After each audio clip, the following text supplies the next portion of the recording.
Dery berarti sampai sekarang sama ibu masih nggak ada hubungan baik ya? Masih kurang, masih bahkan setelah saya menikah itu semakin parah.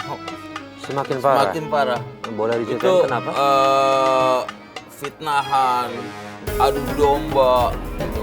Itu terjadi, benar-benar terjadi dengan keluarga saya ya. Setelah saya menikah gitu. Gini mas, kalau sekarang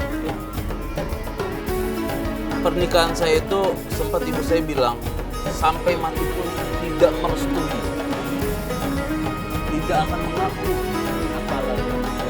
Karena saya sendiri juga nggak bisa menanyakan alasannya apa perusahaan, karena itu tidak pernah mendapatkan jawaban yang kenapa sih gitu. Dan saya sampai saat ini pun juga mencari ibu saya membenci saya itu kenapa, apakah salah. Coba kalau misalnya orang bilang kamu salah A, kamu karena ini, kan kita tahu gitu. Ini nggak tahu, dendam, sumpah serapah, fitnahan gitu, sampai seperti kayak gitu. Saya nggak tahu permasalahannya, salahnya di mana gitu loh kami.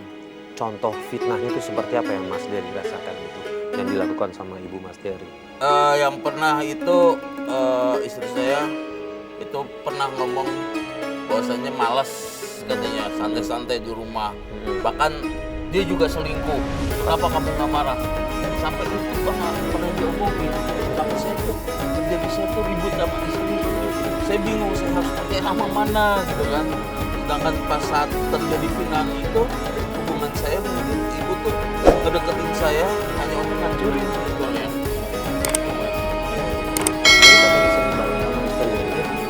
Boleh saya menangis di sini? Boleh mas? Boleh. Iya, silakan.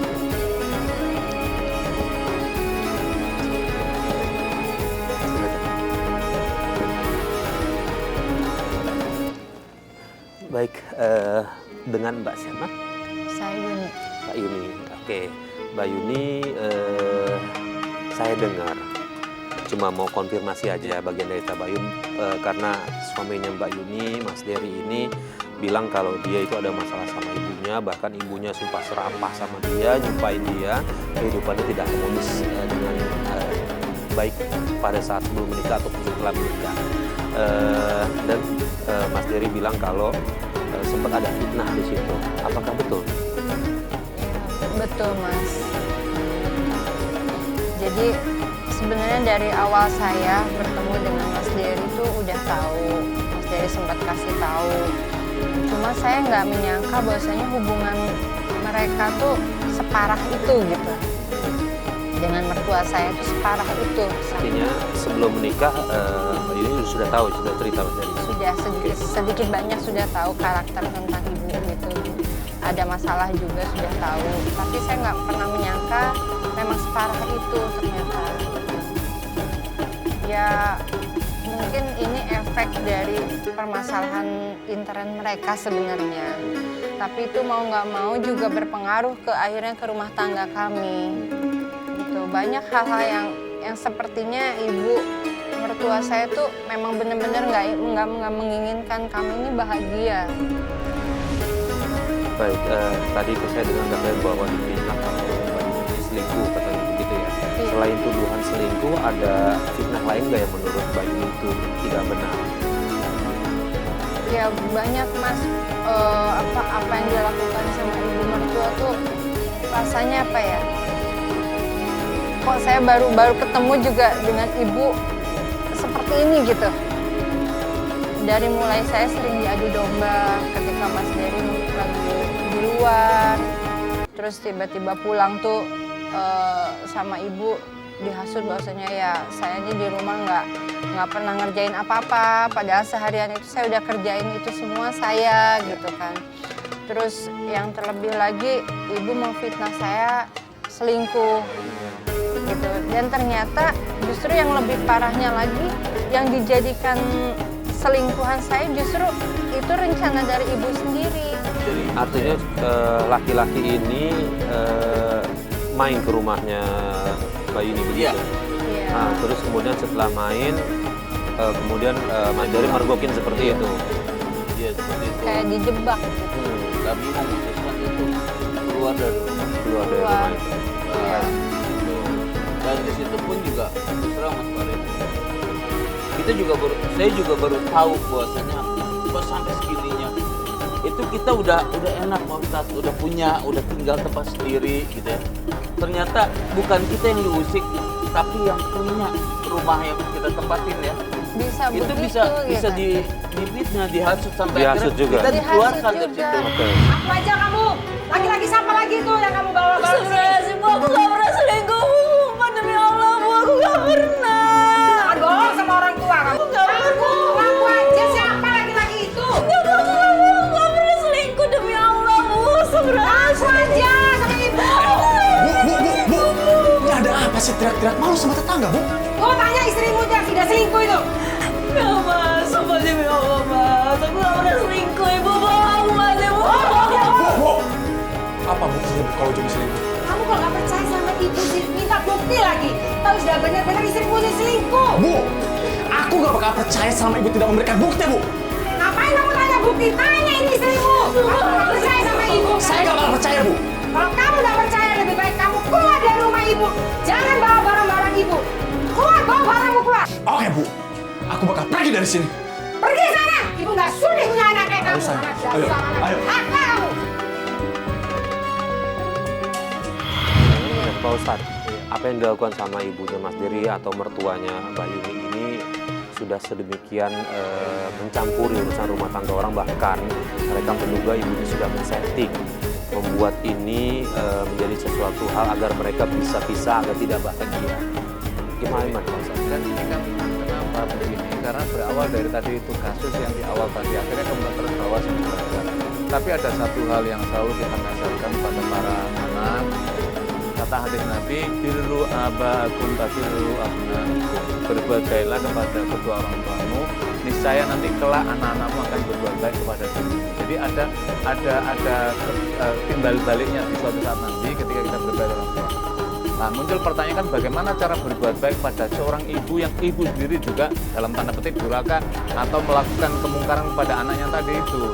Maka yang kita lakukan adalah dengan cara kita apa? Menjauh dari ibu tadi supaya apa? Tidak menimbulkan konflik. Yang kedua adalah sekalipun misalkan ibu itu memusuhi kita dan kemudian ngajak bertengkar, saya selalu menasihatkan jangan kita melawannya. Lebih baik kita mengalah. Kita mengalah bukan berarti kalah, tetapi kita mengalah untuk kebaikan dan kita mengalah untuk menjemput rahmat Allah supaya melingkupi dalam kehidupan kita.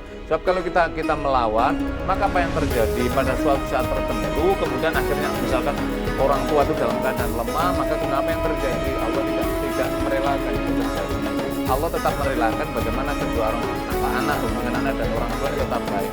Yang berikutnya adalah ada persoalan psikologis yang harus kita antisipasi adalah ini kan orang tua yang sudah punya motif. Kalau dalam psikologi itu kan ada kitabin, memfitnah, jadi memprovokasi kepada anak-anaknya, bahkan orang lain karena ingin menyaksikan, karena dia pernah merasa ingin melampiaskan nafsunya tidak terlampiaskan dengan harapan dia bahagia, tapi kemudian diusir dengan cara diusirkan anaknya, maka dendamnya itu dendam yang kesumat.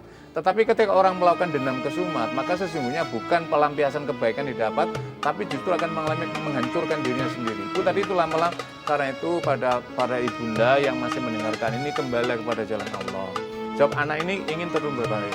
Yang berikutnya adalah saya kira Mas Dery dan Mbak Yun, jadi tadi menjauh dari itu tadi, tapi tetap berbuat baik. Kalau nggak bisa bersilaturahim, minimal di dalam doa senantiasa disebutkan di doa, karena kita nggak tahu mungkin pada batas tertentu juga Allah ingin menguji kesabaran Mas Dery dan Mbak Yun. Ya, melalui orang tua tadi itu juga bagian dari ujian. Anda pernah meluruskan seperti ini, coba aku uji deh kata Allah, bisa nggak? Nah kalau Anda nanti lulus dengan ujian seperti ini, maka yakinlah Allah juga akan membukakan jalan-jalan kebaikan. Yang berikutnya adalah apa sesungguhnya siapa sih yang memberikan sumber saadah, sumber kebahagiaan? Sumber kebahagiaan itu adalah bersumber kepada Allah Subhanahu wa taala. Maka mintalah kepada Allah di keningan malam memohon untuk apa? Untuk kebahagiaan pada Mas Dery dan bersama Mbak Yun dan keluarganya. Yang berikutnya adalah Allah berikan kebahagiaan untuk ibunda supaya pada akhirnya nanti yakinlah suatu saat nanti ibunda pasti akan mencari dari anak ini karena pada saatnya dia akan mengeluhkan. Mas Dery sama Mbak Yuni pernah nggak bertanya sama ibu, kenapa kok ibu melakukan itu ke kalian berdua? Itu pernah saya bertanya. Tapi jawaban yang nggak saya dapat selama ini. Bahkan kita juga untuk datang bersilaturahmi kontak, itu tetap kita lakukan sampai saat ini, sampai Lebaran kemarin pun kita sempat datang, walaupun di dalam keluarga inti kita nggak bisa ngumpul gitu ya, karena kan pada jauh-jauh gitu. Saya datang itu dan ternyata saya pikir bahwa ini adalah momen yang pas. Kita diusir ya, saya diusir.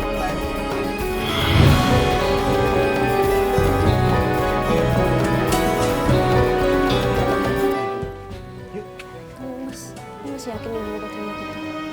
Sayang, kita berdoa aja semoga ibu akan membantu.